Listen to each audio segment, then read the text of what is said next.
नमस्कार मित्रों, 11 क्लासेस के यूट्यूब प्लेटफॉर्म पे आपका बहुत बहुत स्वागत है। हम सामान्य अध्ययन के ऑब्जेक्टिव प्रश्न जो सॉल्व करवाए जाते हैं उस कक्षा के साथ फिर उपस्थित हूँ।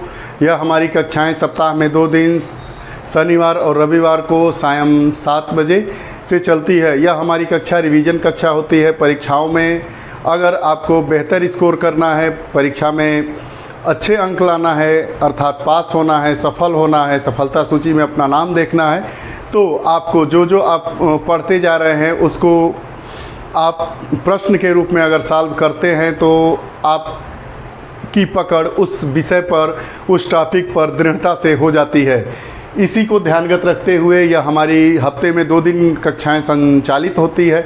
तो आज यह हमारी चौथी कक्षा है। इसमें विगत वर्षों के आए हुए प्रश्नों को सॉल्व करवाया जाता है और उसकी विस्तृतता को सही तरीके से समझा जाता है। यह जितने प्रश्न हैं वह प्रश्न तो उतने ही है आपको संख्या की दृष्टि से, लेकिन प्रत्येक प्रश्न में प्रश्न निहित होते हैं। आइए प्रारंभ करते हैं। अगर आप हमारे नए पाठक हैं तो कृपया करके हमारे 11 क्लासेस चैनल को सब्सक्राइब करें और अपने मित्रों तक शेयर करें। अगर यह हमारी वीडियो पसंद आती है आपको तो ज़रूर लाइक करें। आइए प्रारंभ करते हैं। पहला हमारा प्रश्न है कि भारतीय संविधान में उद्देशिका का विचार लिया गया था। उद्देशिका जैसे उद्देशिका प्रस्तावना भी कहते हैं, इसको उद्देशिका को हम प्रस्तावना कहते हैं, अंग्रेजी में प्रियम्बल कहते हैं। तो यह पूछा जा रहा है कि जो हमारे भारतीय संविधान में उद्देशिका है, प्रस्तावना है, प्रियम्बल है, वह किस देश के संविधान से लिया गया है। 4 ऑप्शन दिए गए हैं। इटली के संविधान से, फ्रांस के संविधान से, कनाडा के संविधान से, यूएसए के संविधान से। तो भारतीय संविधान में उद्देशिका का विचार यूएसए के संविधान से लिया गया है। संयुक्त राज्य अमेरिका के संविधान से लिया गया है। संयुक्त राज्य अमेरिका के संविधान से भारतीय संविधान में उद्देशिका का विचार लिया गया है। उद्देशिका जिसे हम प्रियम्बल भी कहते हैं और प्रस्तावना भी कहते हैं। दूसरा प्रश्न, भारतीय राजनीतिक व्यवस्था, जो हमारी राजनीतिक व्यवस्था चल रही है, भारत की राजनीतिक व्यवस्था चल रही है, उसमें सर्वोच्च कौन है। तो उस व्यवस्था में सर्वोच्च कौन है, सबसे ऊपर कौन है। 4 ऑप्शन आपके दिए गए हैं। सुप्रीम कोर्ट, सर्वोच्च न्यायालय, संविधान, कॉन्स्टिट्यूशन, संसद और धर्म, रिलीजन। 4 ऑप्शन दिए गए हैं। भारतीय संविधान व्यवस्था में, भारतीय राजनीतिक व्यवस्था में कौन सर्वोच्च है। तो भारतीय राजनीतिक व्यवस्था में सर्वोच्च स्थान हमारे संविधान का दिया गया है, हमारे संविधान का दिया गया है। तो हमारे देश में सर्वोच्च कौन है, संविधान है। हमारे देश की राजनीतिक व्यवस्था में सर्वोच्च कौन है, संविधान है।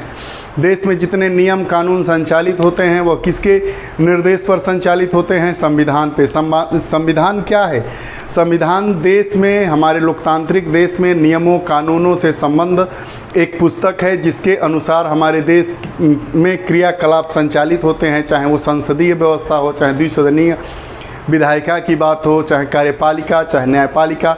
जो बातें हमारे संविधान में की गई है, लिखी गई है, उसी के अनुरूप हमारे देश की राजनीतिक व्यवस्था संचालित होती है। तो यही प्रश्न पूछ रहा है कि भारतीय राजनीतिक व्यवस्था में कौन सर्वोच्च है। 4 विकल्प दिए गए हैं, सर्वोच्च न्यायालय, संविधान, संसद और धर्म। तो संविधान इसका ऑप्शन होगा, ऑप्शन बी। अब अगला प्रश्न है कि भारत में न्यायिक पुनरीक्षण की संकल्पना किस देश के संविधान से ली गई है। जुडिशियल रिव्यू, न्यायिक पुनरीक्षण क्या होता है, मतलब सर्वोच्च न्यायालय द्वारा अपने ही दिए गए फैसले का पुनर्विचार करना, और अगर वह फैसला उस वर्तमान स्थिति के सापेक्ष में सही नहीं है, कानून संगत नहीं है, विषयगत नहीं है, उसका उस समय और इस समय के विषय से कुछ लेना देना नहीं है, तो उस प्रकार के नियमों को, कानूनों को शून्य भी घोषित किया जा सकता है, या पुराने नियम में कुछ बदलाव किए जा सकते हैं, कुछ निकाला जा सकता है, कुछ जोड़ा जा सकता है, जिसे न्यायिक पुनर्वलोकन की शक्ति कहते हैं, या हमारे न्यायपालिका के पास होता है। तो भारत में न्यायिक पुनरीक्षण, जुडिशियल रिव्यू की संकल्पना किस देश से ली गई है। यूनाइटेड किंगडम, यूएसए, यूएसएसआर और कनाडा। तो हमारे देश में जो न्यायिक पुनरीक्षण की, जुडिशियल रिव्यू की संकल्पना है वो यूएसए से ली गई है, यूनाइटेड स्टेट ऑफ अमेरिका, संयुक्त राज्य अमेरिका से ली गई है। अब अगला प्रश्न है, कौन सा लक्षण भारतीय परिसंघ और अमेरिकी परिसंघ में समान रूप से पाया जाता है। कौन सा लक्षण, हमारा भी देश क्या है, एक भारतीय परिसंघ है और अमेरिकी परिसंघ। 2 परिसंघों की बात की जा रही है, अर्थात दोनों देशों के संविधान की बात की गई है, तो दे रहा है कि कौन सा लक्षण, कौन सा ऐसा लक्षण है जो भारतीय संविधान में भी, भारतीय संघवाद में भी, भारतीय परिसंघ में भी और अमेरिकी परिसंघ में भी है, दोनों में है। 4 ऑप्शन है। एकल नागरिकता, संविधान की 3 सूचियाँ, न्यायपालिका की द्वैधता, संविधान के निर्वचन के लिए परिसंघीय सर्वोच्च न्यायालय। तो एकल नागरिकता, भारत में एकल नागरिकता है, लेकिन अमेरिका में एकल नागरिकता नहीं है। अमेरिका में लगभग 50 राज्य है, तो राज्य की नागरिकता अलग होती है और देश की नागरिकता अलग होती है। तो अमेरिका में दोहरी नागरिकता है, तो ये ऑप्शन कट गया। संविधान की 3 सूचियाँ, भारत में 3 सूची है, लेकिन वहाँ के संविधान में 3 सूचियाँ नहीं है। न्यायपालिका की द्वैधता, इस और डी है संविधान के निर्वचन के लिए परिसंघीय सर्वोच्च न्यायालय, तो इसका ऑप्शन डी है। दोनों में ऑप्शन डी हमारा आंसर है। अभी हमने देखा कि न्यायिक पुनरीक्षण, जुडिशियल रिव्यू की संकल्पना किस देश से ली गई है, तो यूएसए से ली गई है। तो वही बात कह रहा है कि कौन सा लक्षण भारतीय, अगला प्रश्न है कि कौन सा लक्षण भारतीय परिसंघ और अमेरिकी परिसंघ में समान रूप से पाया जाता है, तो ऑप्शन डी संविधान के निर्वचन के लिए परिसंघीय सर्वोच्च न्यायालय। दोनों देशों के, भारत के और अमेरिका के परिसंघ में समान रूप से पाया जाता है। अगला प्रश्न देखते हैं। अगला प्रश्न है कि भारत की संघात्मक व्यवस्था निम्नलिखित में से किस देश से संबंधित है। संघात्मक व्यवस्था की बात की गई है, अर्थात हमारे देश के संविधान ने हमें, भारत को एक संघात्मक व्यवस्था के रूप में देखा है, संघात्मक व्यवस्था अपनाई गई है। तो यह किस देश के संविधान से अपनाई गई है। 4 विकल्प है हमारे सामने, कनाडा, आयरलैंड, यूनाइटेड किंगडम और यूएसए, संयुक्त राज्य अमेरिका। तो संघात्मक व्यवस्था हमारे देश में कनाडा से ली गई है। प्रश्न है हमारा, भारतीय संविधान में राज्यों का संघ। भारतीय संविधान में राज्यों का संघ। अब आप देखते हैं, जब भारतीय राज्य व्यवस्था विषय को पढ़ते हैं तो उसमें हमारा पहला अनुच्छेद है article, India that is Bharat shall be A union of state. India that is Bharat shall be A union of state. India जो कि भारत है, राज्यों का संघ होगा। तो यह राज्यों का संघ की संकल्पना किससे ली गई है, तो इसमें 4 विकल्प है, अमेरिकी संविधान से, ऑस्ट्रेलियाई संविधान से, ब्रिटिश नॉर्थ अमेरिकी अधिनियम से, स्विट्जरलैंड के संविधान से। तो यह संकल्पना हमारी ली गई है ब्रिटिश नॉर्थ अमेरिकी अधिनियम से। ऑप्शन सी, राज्यों का संघ, India that is Bharat shall be A union of state. Article 1 अनुच्छेद 1 में कहा गया है कि इंडिया जो कि भारत है, राज्यों का संघ होगा। तो यही प्रश्न पूछ रहा है कि भारतीय संविधान में राज्यों का संघ, जो राज्यों का संघ लिया गया है, सब की संकल्पना कहाँ से ली गई है, तो ऑप्शन हमारा है ब्रिटिश नॉर्थ अमेरिका अधिनियम से। अब अगला प्रश्न देखते हैं, भारतीय संसदीय प्रणाली ब्रिटिश संसदीय प्रणाली से इस बात में भिन्न है कि जैसे भारत में भी पार्लियामेंट्री शासन है, पार्लियामेंट्री गवर्नमेंट है, पार्लियामेंट्री सिस्टम है, वैसे ही ब्रिटिश में भी संसदीय प्रणाली है, पार्लियामेंट्री सिस्टम है। तो यह बता रहा है कि ये जो दोनों का, इंडिया का पार्लियामेंट्री सिस्टम और आपका ब्रिटिश का पार्लियामेंट्री सिस्टम में, दोनों में भिन्नता क्या है, भारत का क्यों भिन्न है, तो वही 4 ऑप्शन दिए गए हैं। तो जो भिन्न है उस ऑप्शन को हम टिक लगाएंगे। पहला, वास्तविक और नाम मात्र दोनों प्रकार की कार्यपालिका है। वास्तविक और नाम मात्र मतलब नामिकल, कार्यपालिका मतलब एग्जीक्यूटिव। सामूहिक उत्तरदायित्व की प्रणाली है। द्विसदनीय विधायिका है, द्विसदनीय लेजिस्लेटिव है, विधायिका लेजिस्लेटिव है। उसके बाद न्यायिक पुनर्विलोकन की प्रणाली है। हम जानते हैं कि हमने न्यायिक पुनर्विलोकन, जो जुडिशियल रिव्यू है, यह सिस्टम हमने भारतीय संविधान में अमेरिकी संविधान से लिया है। तो इसलिए जो हमारा यह भारतीय संसदीय प्रणाली अमेरिका ब्रिटिश संसदीय प्रणाली से इसलिए भिन्न है कि भारत में न्यायिक पुनर्विलोकन की प्रणाली है और ब्रिटिश संसदीय प्रणाली में न्यायिक पुनर्विलोकन प्रणाली नहीं है। जुडिशियल रिव्यू से हमारा तात्पर्य ऐसा है कि न्यायपालिका द्वारा अपने ही दिए गए निर्णय पर पुनर्विचार करना, अगर वह उस वक्त, उस वर्तमान में उस नियम कानून जो निर्णय दिया गया रहता है वो औचित्यहीन होता है तो उसको शून्य भी घोषित किया जा सकता है या उसमें फेर बदल करके उसको आगे कंटिन्यू किया जा सकता है। इसी को हम न्यायिक पुनर्विलोकन कहते हैं, जुडिशियल रिव्यू कहते हैं, न्यायपालिका के द्वारा होता है। अगला हमारा प्रश्न है, इसमें क्या करना है। संवैधानिक प्रावधान 4 है और स्रोत किस देश से लिए गए हैं। तो इसमें A option, B option, C option, D है। आगे 4 विकल्प दिए गए हैं। विधि का शासन, विधि द्वारा स्थापित प्रक्रिया, राष्ट्रपति के विचारार्थ, राज्यपाल द्वारा विधेयक और विस्तृत उभयनिष्ठ सूची। ऑस्ट्रेलिया, इंग्लैंड, जापान और कनाडा। अब आइए देखते हैं इसमें कौन सा सही है। विधि का शासन इंग्लैंड से, विधि द्वारा स्थापित प्रक्रिया जापान से। उसके बाद राष्ट्रपति के विचारार्थ द्वारा विधेयक सुरक्षित रखना और विस्तृत उभयनिष्ठ सूची। राष्ट्रपति के विचारार्थ राज्यपाल द्वारा विधेयक सुरक्षित रखना, ये कनाडा के संविधान से लिया गया है, और विस्तृत उभयनिष्ठ सूची ऑस्ट्रेलिया से लिया गया है। विकल्प हैं चारों के सामने, जो दिया गया है वह सही सही करना है। तो विधि का शासन, हमने विधि का शासन कहाँ से लिया है? इंग्लैंड से लिया है।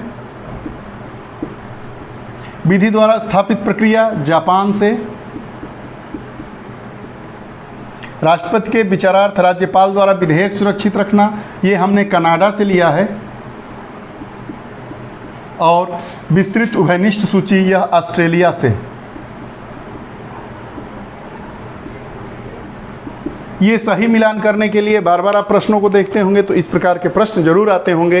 पुनः देखेंगे, 2 कॉलम दिए गए हैं। सूची 1 में संवैधानिक प्रावधान है, सूची 2 में स्रोत देश हैं, मतलब किस देश के संविधान से हमने इस व्यवस्था को, इस शासन को अपने संविधान में लिया है, उसको स्थान दिया है, जगह दिया है। तो पहला है विधि का शासन। तो विधि का शासन हमने कहाँ से लिया है? इंग्लैंड से। विधि द्वारा स्थापित प्रक्रिया कहाँ से लिया है? जापान से। राष्ट्रपति के विचारार्थ राज्यपाल द्वारा विधेयक सुरक्षित रखना, ये कनाडा के संविधान से है। और विस्तृत उभयनिष्ठ सूची ऑस्ट्रेलिया के संविधान से लिया गया है। अब अगला प्रश्न, राज्य के नीति निर्देशक तत्वों की संकल्पना कहाँ से ली गई है? नीति निर्देशक तत्व हमारे संविधान में नीति निर्देशक तत्व कहाँ पे हैं? आप बताइए। हमारे संविधान में नीति निर्देशक तत्व अनुच्छेद 36 से 51 में नीति निर्देशक तत्वों की बात की गई है। मूल अधिकार भाग 3, नीति निर्देशक भाग 4। तो वह राज्य के जो नीति निर्देशक तत्व हैं उसकी संकल्पना कहाँ से ली गई है? 4 ऑप्शन है। पहला option France, Ireland, Japan, USA. तो नीति निर्देशक तत्व आयरलैंड, नीति निर्देशक तत्व आयरिश कॉन्स्टिट्यूशन से लिया गया है। आयरलैंड के संविधान से नीति राज्य के नीतिक निर्देशक तत्वों की संकल्पना हम अपने भारतीय संविधान में लिए हैं, जोड़े हैं। अब समवर्ती सूची, समवर्ती सूची की संकल्पना कहाँ से ली गई है? सोवियत संघ, ऑस्ट्रेलिया, कनाडा, इटली। समवर्ती सूची हम कहाँ से लिए हैं? ऑस्ट्रेलिया से। समवर्ती सूची कहाँ से लिए हैं? ऑस्ट्रेलिया से। हमारे संविधान में 3 प्रकार की सूचियों का वर्णन है, संघ सूची, राज्य सूची और समवर्ती सूची। आप इल्विन क्लासेस यूट्यूब के चैनल को जब ओपन करेंगे तो प्लेलिस्ट में जो इंडियन पॉलिटी की कक्षाएं उसमें हैं, करीब लगभग 47-48 कक्षाएं हैं, उसमें आप देखेंगे तो ये सब सारे सब्जेक्ट पढ़ा दिए गए हैं, बाकी विस्तृत। अगर आप पुनः पढ़ना चाहते हैं तो नंबर 1 से भारत के संवैधानिक विकास से प्रारंभ करके अंतिम कक्षा 47वीं 48वीं जो भी अंतिम कक्षा है वहाँ तक आप पढ़ सकते हैं।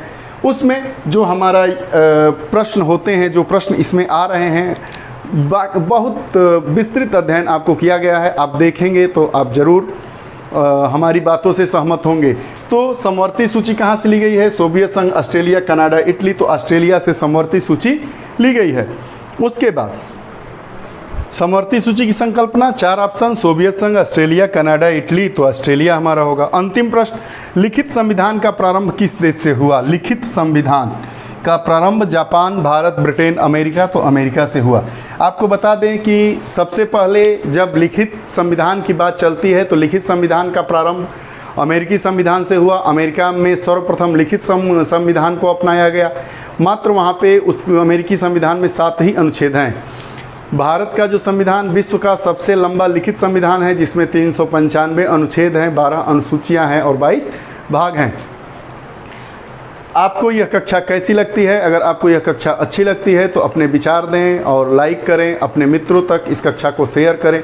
आप हमसे व्हाट्सएप और टेलीग्राम के जरिए भी जुड़ सकते हैं। हमारा नंबर है 7081788388।